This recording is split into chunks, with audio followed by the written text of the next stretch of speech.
È stato proprio un gustoso evento quello che ieri sera verso le 20 ha avuto luogo in piazza Itri a Favara. Davanti ai presenti lo chef Gaetano Costanza ha cucinato in un pentolone un caldo minestrone a base di pasta e legumi. Minestra che una volta pronta è stata distribuita gratuitamente ai cittadini. Minestrata che ha riscaldato i presenti dalla fredda serata.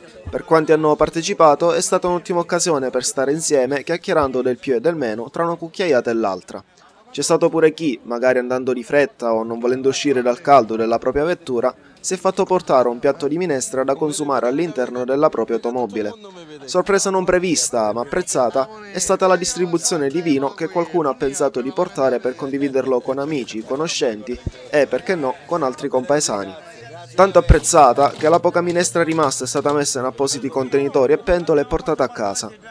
La minestrata, così è stata battezzata l'iniziativa, ha saputo unire nello spirito della comunità tutti i presenti, e proprio questo era l'obiettivo dell'amministrazione comunale che ha organizzato l'evento, inserendolo all'interno del cartellone di eventi Natalissimo 2016.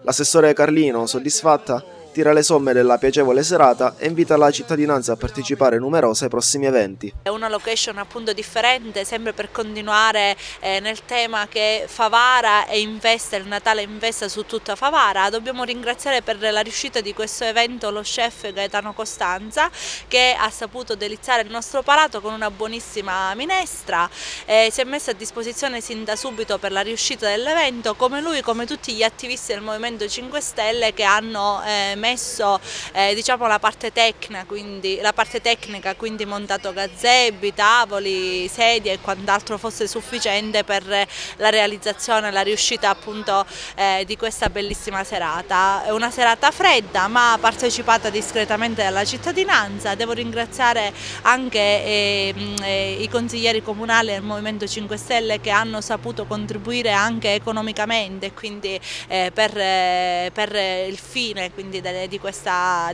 serata. Ecco, come questa sera quindi abbiamo adesso l'ultimo evento che sarà giorno 5, che sarà Befana in Festa. Questa volta lo ritroveremo in via Aldo Moro, quindi cambieremo di nuovo luogo perché la festa è itinerante per tutta Favara.